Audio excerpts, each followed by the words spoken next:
স্বাগত আরেকবার, দেখছেন এডিটর স্পিক। তেলবাহী ট্যাঙ্কার ডুবির ঘটনায় 1 মাস বন্ধ থাকার পর সুন্দরবনের শ্যালা নদী দিয়ে আবারও ইঞ্জিন চালিত নৌযান চলাচল শুরু হয়েছে। বিকেল 3টার দিকে বাগেরহাটের শরণখোলা থেকে মালবাহী নৌযানগুলো মংলার উদ্দেশ্যে রওনা হয়।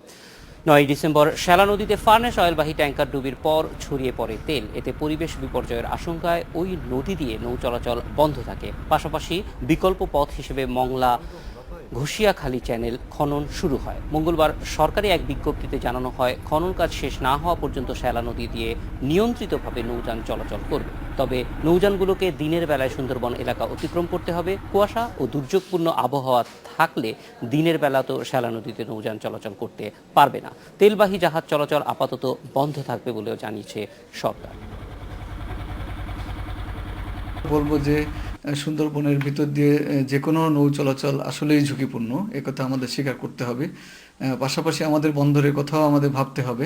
আমাদের হিসাব করতে হবে যে আমাদের বন্দরটা কি আসলে বন্ধ হয়ে যাবে কিনা, সেই বিষয়টা আমাদের মাথায় রাখতে হবে। এই জন্য আমরা বলবো যে যত দ্রুত সম্ভব, আমি আবারও জোর দিয়ে বলছি যে যত দ্রুত সম্ভব এই মংলা ঘষিয়াখালী নৌ রুট চালু করে মূল যে নৌপথ সেটি ব্যবহার উপযোগী করে মংলা বন্দরে যে লাইটারের জাহাজগুলো চলাচল করে সেগুলো চলাচল উপযোগী করে দিতে হবে। কেন সরকার দিলেন এটা আমাদের ঠিক বোধে আসছে না।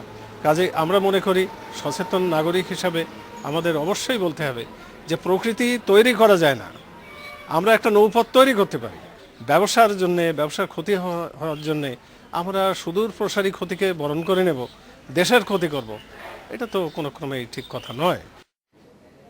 এ বিষয়ে কথা বলতে আমাদের সঙ্গে যোগ দিচ্ছেন নৌ পরিবহন মন্ত্রণালয়ের সচিব শফিক আলম মেহেদি এবং centre for integrated studies on the সুন্দরবনের পরিচালক সর্দার শফিকুল ইসলাম। বিস্তারিত জানবো তাদের কাছে। প্রথমেই একটু শফিক আলম মেহেদি, আপনার কাছ থেকে জানতে চাই যে কোন প্রেক্ষাপটে প্রায় 1 মাস বন্ধ থাকার পরে আমরা জানি যে এই নৌপথটি খুলে দেওয়ার ব্যাপারে দেশে এবং বিদেশ থেকে নানা রকম উদ্বেগ উৎকণ্ঠা আছে, সেটা আপনাদেরকেও জানানো হয়েছে। তারপরেও আমরা একটু প্রেক্ষাপটটা জানতে চাই যে কেন এটা আপনারা বাধ্য হলেন নৌপথটি খুলে দিতে।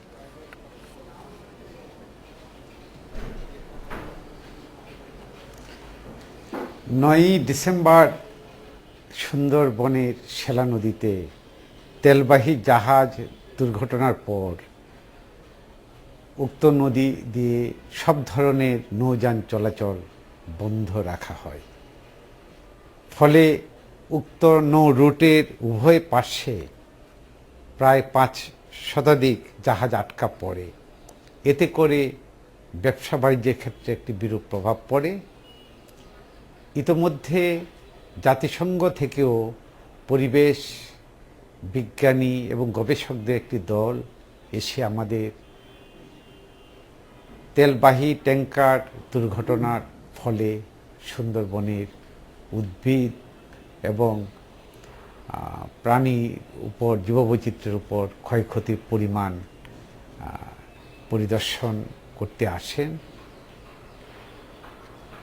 পরিদর্শন শেষে তারাও মন্তব্য করেছেন যে যে ধরনের ক্ষতির আশঙ্কা করা হয়েছিল, ভাগ্যক্রমে আমি বলবো যে সেই ক্ষতির পরিমাণ সেই আশঙ্কার চেয়েও অনেক কম হয়েছে। যাই হোক, 9 ডিসেম্বর থেকে শ্যালা নদীতে সব ধরনের জাহাজ চলাচল বন্ধ থাকার ফলে আমাদের অর্থনীতিতে একটি বিরূপ প্রভাব পড়েছে। আমরা জানি যে শ্যালা নৌপথে মংলা বন্দর থেকে খাদ্যশস্য, সার এবং অন্যান্য প্রয়োজনীয় দ্রব্যাদি পরিবাহিত হয়। তো নৌ চলাচল বন্ধ থাকার ফলে শুধুমাত্র যে ব্যবসায়ীরা ক্ষতিগ্রস্ত হয়েছেন তা নয়, আসলে ভোক্তা জনসাধারণের ওপরও এর বিরূপ প্রভাব পড়েছে। এই বিষয়ে গত 6 জানুয়ারি নৌ পরিবহন মন্ত্রণালয়ে মাননীয় পরিবেশ ও বন মন্ত্রী, মাননীয় নৌ পরিবহন মন্ত্রী এবং সংশ্লিষ্ট অন্যান্য কর্মকর্তাগণদের নিয়ে একটি আন্তঃমন্ত্রণালয় সভা অনুষ্ঠিত হয়। এ সভায় সেলা নদীর মধ্য দিয়ে নৌযান চলাচল বন্ধ রাখার ক্ষতিকর প্রভাব এবং সেলা নদী দিয়ে নৌযান চলাচল করলে যে পরিবেশের প্রতি যে ঝুঁকি থাকে সব দিক সার্বিক বিবেচনায় এনে সিদ্ধান্ত হয়েছে যে 7ই জানুয়ারি থেকে সেলা নদী দিয়ে নিয়ন্ত্রিত উপায়ে সাময়িকভাবে নৌযান চলাচল শুরু হবে এবং আজ জনাব থেকে শফিক শুরু আলম, হয়েছে। আমরা কি জানতে পারি যে এই আমরা সাময়িকটা শর্তযুক্ত কতটুক সময়ের জন্য নৌ সাময়িক? চলাচলে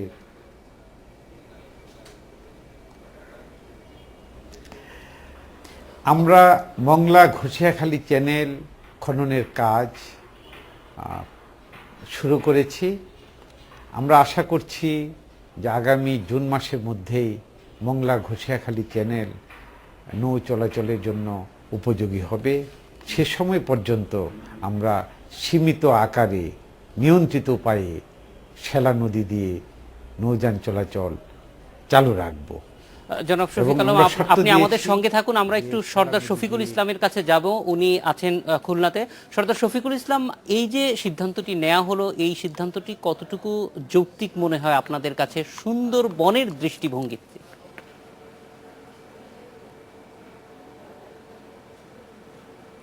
আমি আপনার প্রশ্নটি বুঝতে পারি নাই। সুন্দরবনের দৃষ্টিকোণ থেকে এই যে নৌ চলাচল করতে দেয়া হলো, এইটি আসলে কতটুকু যৌক্তিক মনে হচ্ছে আপনার কাছে?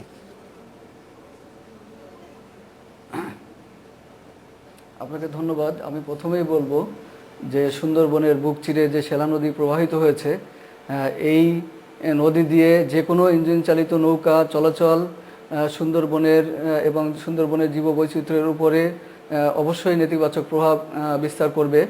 সচিব মহোদয়ও সেটি বলছিলেন যে এসব বিষয়ে তারা আলাপ আলোচনা করেছেন এবং কি কি ক্ষতি হতে পারে সে বিষয়ে তারা পর্যালোচনা করেছেন। তারপরও বন্দর সচল রাখার স্বার্থে তারা নিয়ন্ত্রিত উপায়ে এবং সীমিত সংখ্যক হয়তো নৌ চলাচল করার অনুমতি দিয়েছেন সাময়িকভাবে।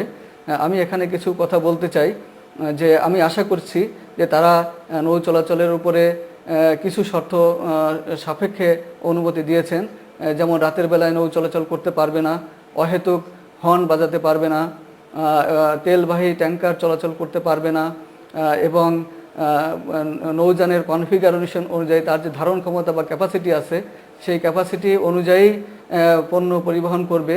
এই সকল বিষয়ে তারা যে শর্ত দিয়েছেন এবং বিভিন্ন সংস্থাকে যে দায়িত্ব দিয়েছেন এই বিষয়গুলো মনিটর করতে, এটি যেন নিশ্চিত করেন যে এই বিষয়গুলো ঠিকমতো মনিটর হচ্ছে। এবং তিনি যে কথাটা বলেছেন যে সাময়িকভাবে আমরা অনুমতি দিয়েছি এবং সচিব মহোদয় বললেন যে আগামী জুন মাসের মধ্যে খনন কাজ সমাপ্ত হয়ে যাবে। আমি বলবো যেন জুন মাসের মধ্যেই হয়, মানে যত দ্রুত সম্ভব। আমাদের যে মূল যে রুটটা ছিল, আপনি জানেন যে সুন্দরবনের সেলা নদী এটা হচ্ছে বিকল্প রুট। আমাদের মূল রুটটা পলি পড়ে বন্ধ হয়ে যাওয়ার কারণে সেলা নদীর রুটটা ব্যবহার করা হচ্ছে। এই জন্য আমি বলবো যে যত দ্রুত সম্ভব মূল রুট চালু করে মংলা ঘষিয়াখালী চ্যানেলের মাধ্যমে নৌ পরিবহন চালু করতে হবে এবং সুন্দরবনের সেলা নদী দিয়ে সকল প্রকার ইঞ্জিন চালিত নৌকা চলাচল অতি দ্রুত সম্ভব এটা বন্ধ করতে হবে আমাদের সুন্দরবনের সাথে এবং সুন্দরবনের জীববৈচিত্র্য রক্ষার স্বার্থে। সর্দার শফিকুল ইসলাম, অনেক ধন্যবাদ। আমরা শফিক আলম মেহেদির কাছে আরেকবার জানতে চাইবো যে এই যে যেটা বলা হচ্ছে যে জুন মাসের মধ্যে করা হবে, এবং আরেকটি গুরুত্বপূর্ণ বিষয় যে আপনি মানুষকে কিভাবে আশ্বস্ত করবেন যে যেই শর্তগুলি দেয়া হয়েছে সেই শর্তগুলি নৌযান মেনে চলছে। এই ক্ষেত্রে আপনারা কি ধরনের প্রিকশন অথবা সুপারভাইজারি রোল প্লে করছেন?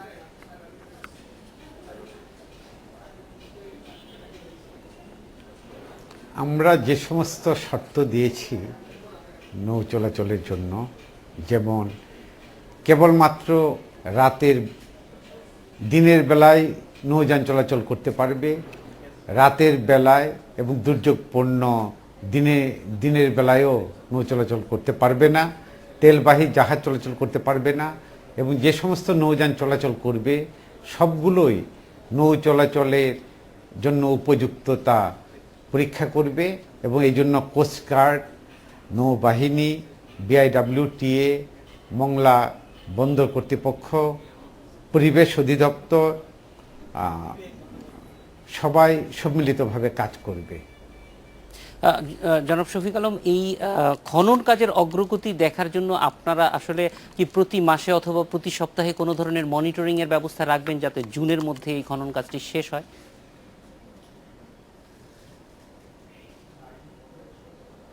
অবশ্যই।